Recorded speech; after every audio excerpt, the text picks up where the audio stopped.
Subtle juices are created by your energy. That's what sex is, a very subtle juice. Now what are you doing with it? Are you doing anything with it or just wasting it? Lust is the lowest form of sex energy. Love is the highest form. Unless your lust becomes love, you will be missing your goal. Osho.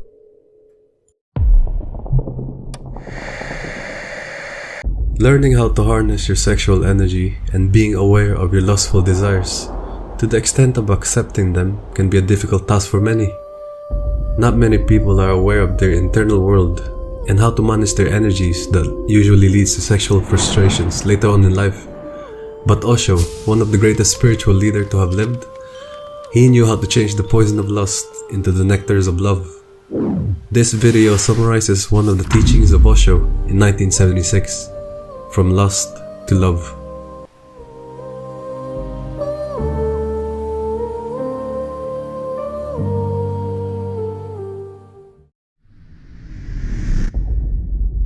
Sex has become an important conversation over the years, with people with different views all over the internet. But no one seems to present it better than Bhagwan Sri Rajneesh, who is famously known as Osho. He has made a huge presence online and offline, with his unique yet unconventional views on sexual energy. As a renowned spiritual leader, Osho offered some intriguing perspectives when it comes to various aspects of human existence, some of which you'll be surprised to hear. I mean, as an Indian spiritual leader, one would think he'd have a super strict and orthodox religious beliefs, especially in that time period. But no, Osho was different from the rest. He was a philosopher, a mystique, but there was nothing conventional about the way his mind worked. It all started back in the early 1950s when he experienced a spiritual awakening that quite possibly changed the course of his life.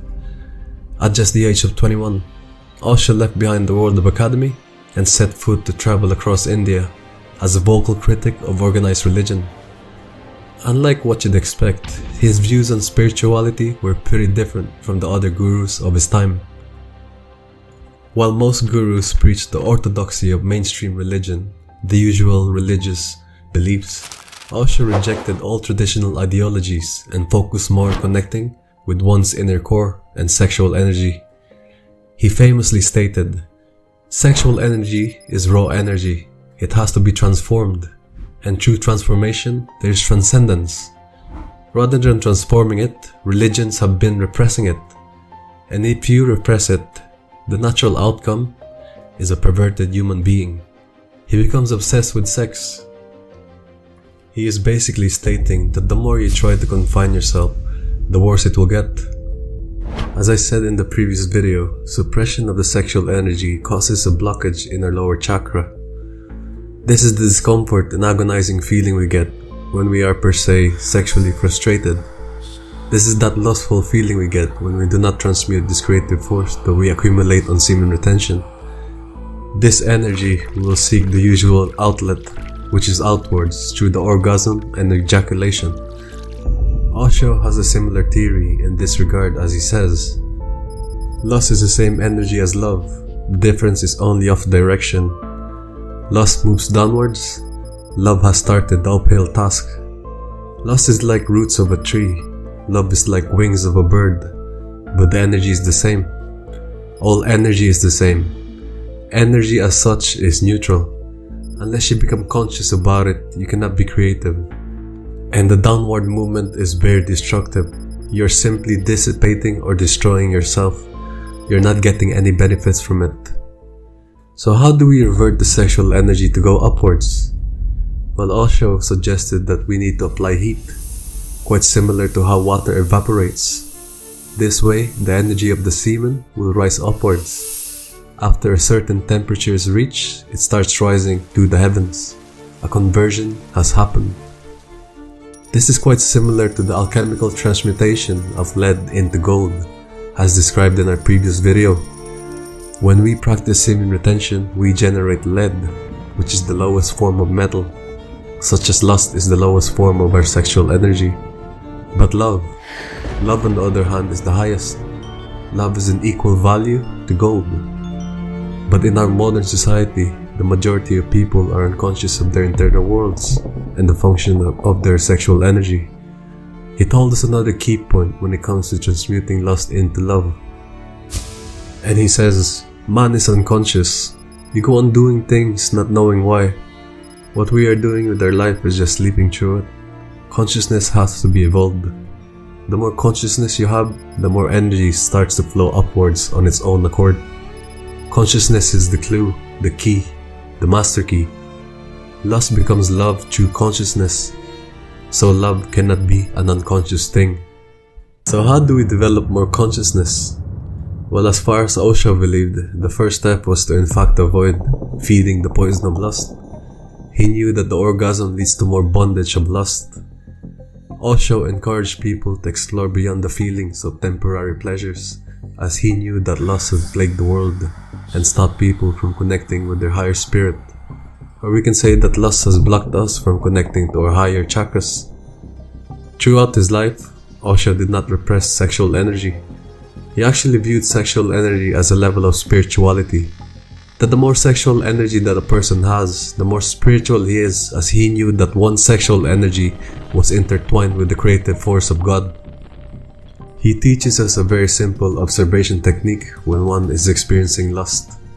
He stated, just watch the fact that the energy is arising near the sex center. There's a thrill. Watch it. And watching it, you will feel a totally new quality of energy. By watching it, you will see it rising upwards. It is finding a path inside you. And the moment it starts rising upwards, you will feel a coolness falling on you, a silence surrounding you, a grace, a beatitude, a benediction, a blessing all around you. It no longer hurts. It is very soothing, like a balm. And the more you remain aware, the higher it will go. This is a very useful and simple technique for people who are just starting the practice of semen retention. We can use this technique to train our internal energy mechanisms to bring the energy upwards to the heavens.